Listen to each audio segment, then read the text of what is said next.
Le DAF Fresh Morning, c'est 104.5 tonnes de bonne humeur. Tous les matins sur Urban FM. Vous êtes sur les 104.5 Urban FM, la station urbaine, et vous écoutez le DAF Fresh Morning. On reçoit Madame Oyendon Edwige. Elle vient nous parler du recensement général de la population. Madame Oyendon, bonjour. Bonjour, mesdames et messieurs. Merci d'avoir accepté notre invitation. Le recensement général de la population, il est initié par qui? Je vous remercie. Le recensement général de la population, c'est la Constitution qui nous oblige à organiser le recensement de la population tous les 10 ans. Et c'est le ministère de l'économie et des participations, par le biais de la Direction générale de la statistique, qui est chargé de l'exécution technique de cette opération. C'est quoi exactement le recensement de la population? C'est compter les Gabonais qui existent au Gabon, dans le monde, ou bien compter toutes les personnes qui sont sur le territoire du Gabon? Le recensement de la population, c'est une opération qui consiste à dénombrer toutes les populations vivant sur le territoire national à une période bien déterminée. Que nous soyons Gabonais ou étrangers, tout ça nous concerne tous. Ça commence quand? Je peux dire que le recensement général de la population, comme c'est une opération qui est constituée de plusieurs phases, nous avons d'abord fait la phase préparative. Maintenant, nous sommes à la phase de terrain. D'accord. Et La phase de terrain exige quoi exactement? La phase de terrain, nous sommes pour le moment à la phase que nous appelons la phase de cartographie. Si vous vous en souvenez bien, nous sommes passés ici. Oui, je me rappelle. Oui, au mois de février, pour sensibiliser la population, parce qu'on devait faire la cartographie pilote. Aujourd'hui, nous sommes à la phase de cartographie proprement dite. Ça veut dire quoi, madame? C'est quoi la différence? Voilà, la différence, c'est que la cartographie pilote, elle consistait à tester d'abord tous les documents que nous avions, les documents techniques, les tablettes avec lesquelles nous travaillons. Ah oui, vous aviez parlé de tablettes. Voilà, et maintenant, cela nous permet de corriger s'il y a encore certaines erreurs ou certains problèmes par rapport aux applications, par rapport à la méthodologie. Nous avons fait ce travail. Aujourd'hui, il s'agit maintenant d'aller faire la cartographie censitaire proprement dite. Et elle a commencé depuis le mois de juillet. D'accord, ça va s'achever pendant combien? Ça va se passer pendant combien de temps? Pour l'instant, nous sommes encore au niveau de la province de l'Estuaire. Et nous devons poursuivre dans les 8 autres provinces. D'accord. Disons, ça doit prendre encore 3 mois par là. Vous passez maison par maison? Bien sûr, parce que je vous ai dit qu'il s'agit d'un recensement de toutes les personnes vivant sur le territoire national. Et nous recensons les personnes dans les ménages, pas à la rue, ou pas leur lieu de travail. Oui, vas-y. S'il arrivait que vous passiez dans un domicile et qu'il n'y a personne, comment vous faites? Effectivement, lorsque nous passions pour d'abord la phase de cartographie, nous demandons nous demandons le nom du chef de ménage, De deux, nous demandons le nombre de personnes qui y habitent. Pour l'instant, pour cette première phase de cartographie, il ne s'agit que de ça. Lorsque nous ne trouvons pas les gens dans leur ménage, nous prenons les renseignements auprès des voisins. Au moins, nous connaissons que le voisin s'appelle tel, le fils que son nom, même son prénom. Et si vous donnez un sobriquet, vous faites comment? Même si c'est un sobriquet, parce que nous ne travaillons pas avec les noms des personnes. D'accord. Ce sont les données globales. Ouais. Voilà. Alors, j'ai vu également sur les différents portails ou encore les murs des maisons des espèces de codes QR que vous Oui, avez. il y a ça sur notre porte, là. Que vous avez posté, enfin, vous avez collé. À quoi ça sert? Voilà, donc c'est justement la phase de cartographie dont je vous parle. Cette petite autocollante permet de montrer que votre ménage a été identifié ou bien l'établissement a été identifié, parce que nous prenons les informations pour tout bâti, qu'il soit habité ou pas. Donc l'opération concerne aussi bien le dénombrement des personnes que du logement. Puisqu'on parle de recensement général de la population et des logements. Et si vous arrivez par exemple chez une personne et puis le voisin vous dit que bon, dans cette maison il y a 4 personnes qui y vivent, on sait qu'il y a des personnes qui ont plusieurs foyers, comment ça va se passer pour elles? Bon, vous parlez peut-être des personnes qui sont polygames, je ne sais pas, c'est peut-être ça. C'est un cas. Voilà. Donc, ce qui se passe lorsque nous faisons le dénombrement à la phase principale du dénombrement, nous collectons les informations de cette personne à l'endroit où il a passé la nuit. Voilà, pour qu'il ne soit pas recensé 2 fois. Mais vous avez recensé ici, les gens qui travaillent ici, vous êtes aussi passé dans nos maisons? Ici, là, on n'a pris que le bâtiment et on a positionné à l'aide Du nos GPS. On n'a pas pris des informations, savoir quels sont vos Qui est- quartiers, voilà. combien vous Quel nombre habitez. Non. d'employés, non. C'est dans vos ménages que nous prenons ces informations. Ok. Donc les agents recenseurs vont commencer à passer chez nous quand? Je disais tout à l'heure que les agents recenseurs sont dans les ménages au niveau de la province de l'Est. Ils sont déjà Oui, sur ils le sont terrain. Ils déjà sont sur sur le le terrain. Nous sommes en train de finaliser le travail au niveau de la province de l'Est. Vous vérifiez que chacun fait exactement son travail parce qu'il y a une période dans les années 90, là ou bien début 2000, ils ont fait un recensement. Il y a des gars qui remplissaient les fiches chez eux. Ça ne peut pas nous surprendre, malgré le conseil que nous donnons à ces enfants lorsque nous faisons leur formation. Ça ne peut pas manquer.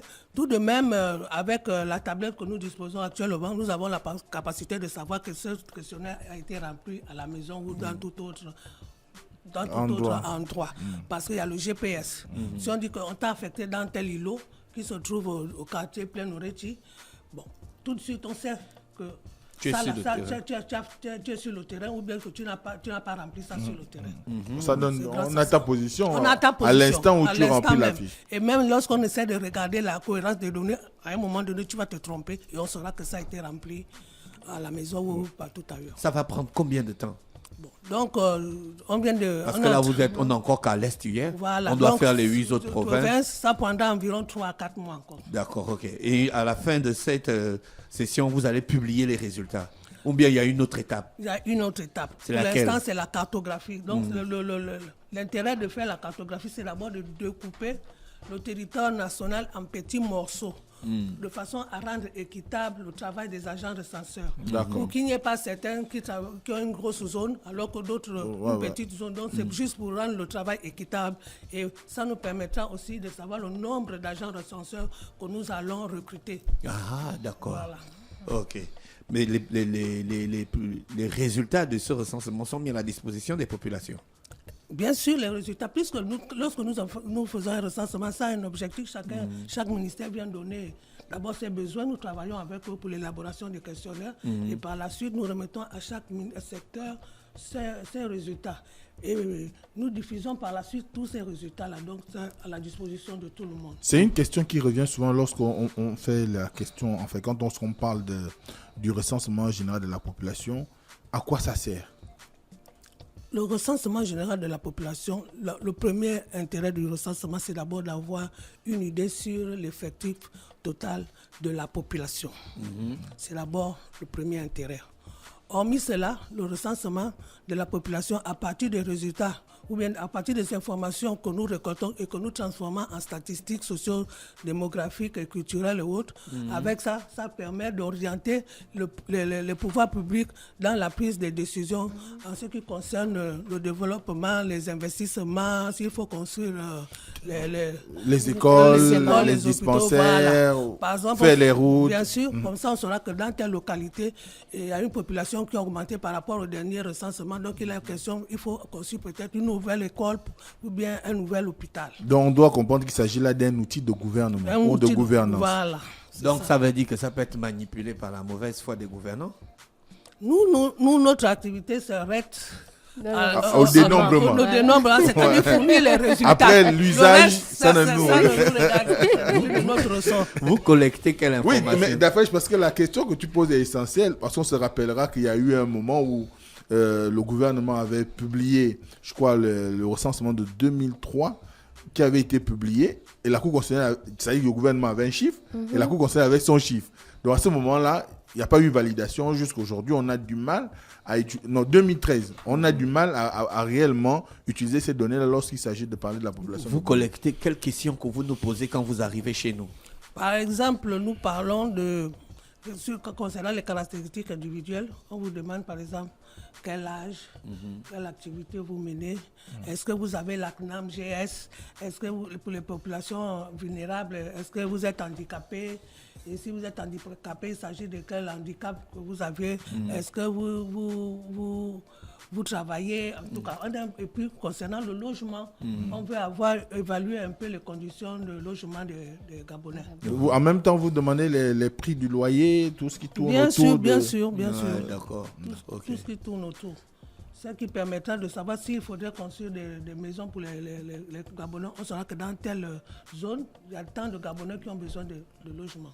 D'accord. Maintenant, s'il y a des entrepreneurs qui viennent, pour ceux qui ont les possibilités de s'offrir de ces logements, voilà. Donc, il saura qu'à tel endroit, il y a tant de personnes qui ont besoin de logement. D'accord.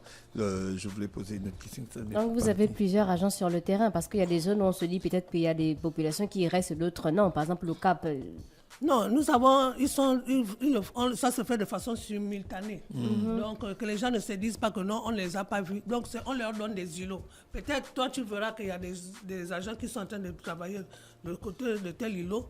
Or, l'autre îlot concerne une autre personne, une autre équipe. Est-ce que vous avez des éléments de sécurité pour vos agents ou bien pour avertir aux populations que ça, c'est un vrai ou c'est un faux agent? Parce qu'il y a toujours les bandits dans cette histoire. Bon, nos agents, on peut les reconnaître facilement. Hein.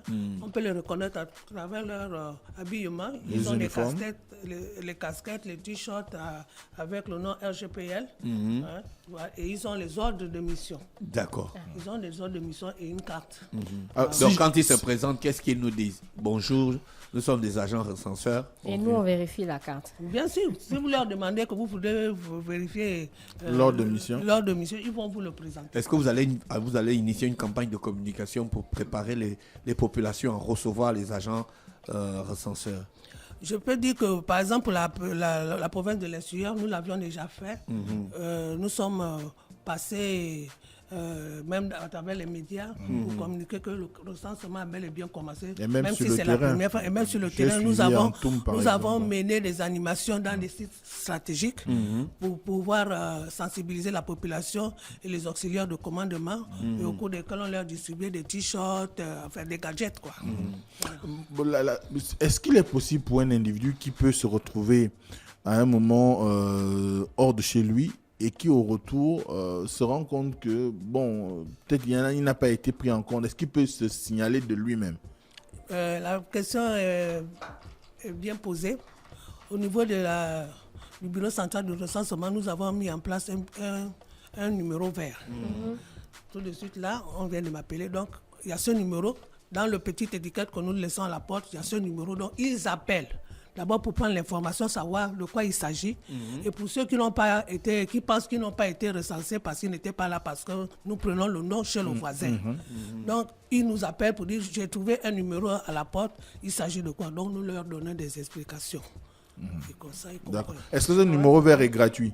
C'est numéro vert, Mosley. Il y a des payants. Hein. Non, c'est numéro court et numéro vert.